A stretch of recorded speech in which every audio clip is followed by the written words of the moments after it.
The film starts on Acidalia Planitia, the landing site of the shuttle Ares 3 on Mars. The Hermes crew, led by Commander Melissa Lewis, along with Mark Watney, Beth Johansson, Rick Martinez, Chris Beck, and Alex Vogel are gathering their samples before re-entering their vessel. The crew learns that an intense storm is about to pass through. Choosing to go on with their mission, Watney opts to wait it out. The crew heads out in their suits as heavy winds and sand gusts hit them. A piece of debris breaks off and strikes Watney, knocking him out of sight from the crew. Lewis tries to guide the others to find Watney, but the storm is way too strong for them to keep going. They head back into the vessel without Watney and fly back into space. See the Hermes from orbit, not a little...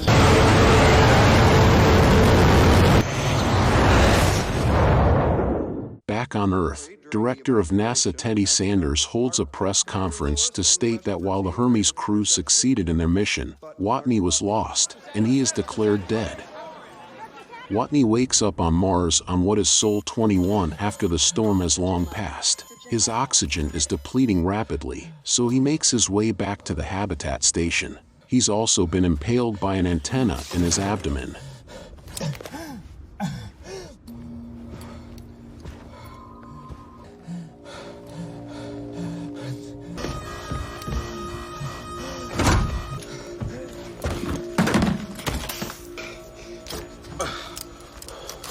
Watney pulls it out and then staples the wound shut.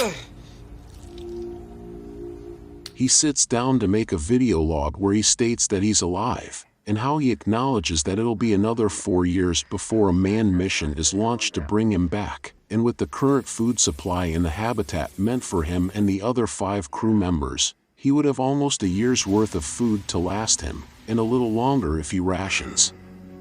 Therefore, Watney determined that he has to grow 3 years' worth of food on a planet where nothing grows. Luckily for him, he's a botanist. I'm a botanist. At NASA, engineer Vincent Kapoor talks to Sanders over trying to get another mission funded to bring Watney back without compromising the missions of the next 2 Ares launches. Sanders refuses. Later, another engineer named Mindy Park meets with Kapoor after they discover satellite photos from Mars that are a minute apart, where they see movement detected. They bring in Sanders and Director of Media Relations Annie Montrose to prove that Watney is still alive. A few sols later, Watney has managed to grow potato crops using waste from the crew as fertilizer, while also burning hydrazine to make water. As he continues to work on his food supply, he keeps going with the video logs and decides to use a rover to make it to the Schiaparelli crater that will be the landing site for Ares 4 in 4 years. Since the rover can only take him so far, he gets by using solar cells and an extra battery. Watney tests the rover to find the Pathfinder probe to get in touch with NASA.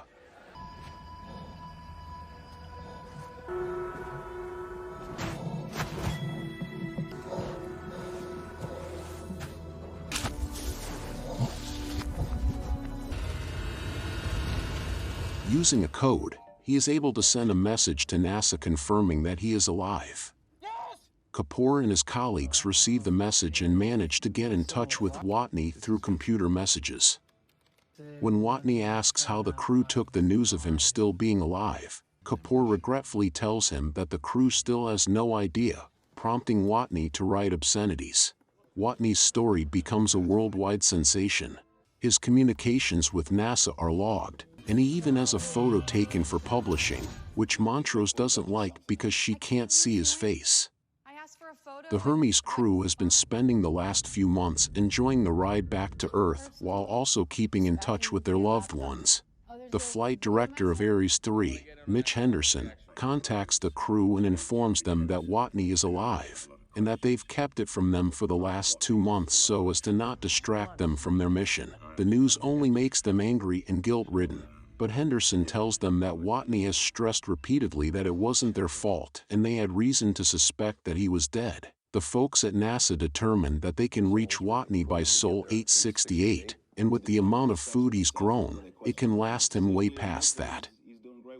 Things go south for Watney when he enters the habitat, and the airlock decompresses, blowing out a good portion of his crops and causing his helmet to crack. He gets a bunch of duct tape to seal the crack.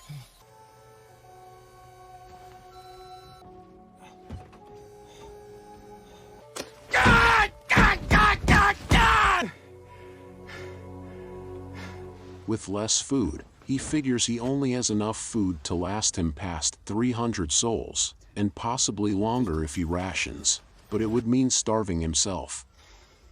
NASA quickly launches a probe to resupply Watney. Moments after launching, it explodes.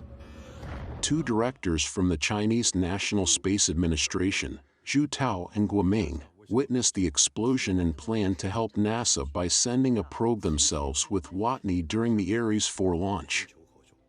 We meet astrodynamicist Rich Purnell. While a bit absent-minded, he devises a plan that would get the Hermes crew to turn around and go on an extended space trip to get Watney back while also being able to intercept the Chinese probe and get the supplies for Watney. Sanders refuses to go through with this plan, but Henderson secretly sends the plan to the crew. Despite knowing that they could get in trouble for defying orders, Lewis decides they must go back for Watney. Would it work? 7 months pass on Mars. Watney has lost a lot of weight, has grown a lot of facial hair, and his teeth are rotting. He's started losing hope in his survival and rescue. Still, he continues to work on the rover to take him to the crater where he locates the Mars ascent vehicle. After the Hermes crew has orbited around Earth and collected the supplies, they are ready to get Watney back. NASA and the rest of the world watch with anticipation. Mood of tension and anxiety here outside Johnson Space. Very much. We have to remind our viewers that we're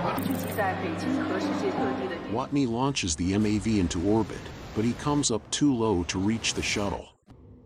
The crew uses an explosive to slow the shuttle down without wasting fuel so they can still get Watney. Lewis uses a tether to get close enough to reach Watney, but she can't. Watney then punctures a hole in his suit to propel himself toward Lewis. He misses her but grabs the tether, which he uses to pull himself and Lewis back toward the shuttle. Lewis announces to NASA that they got Watney. We got him! And everyone all over the world cheers. The crew hugs Watney and jokes about his stench. A while later, Watney begins day 1 as an instructor to aspiring astronauts. He tells them of his struggle on Mars, and reminds them that if things should go south for them, that they could either accept their fate or work toward fixing it. This is space. All right. Questions?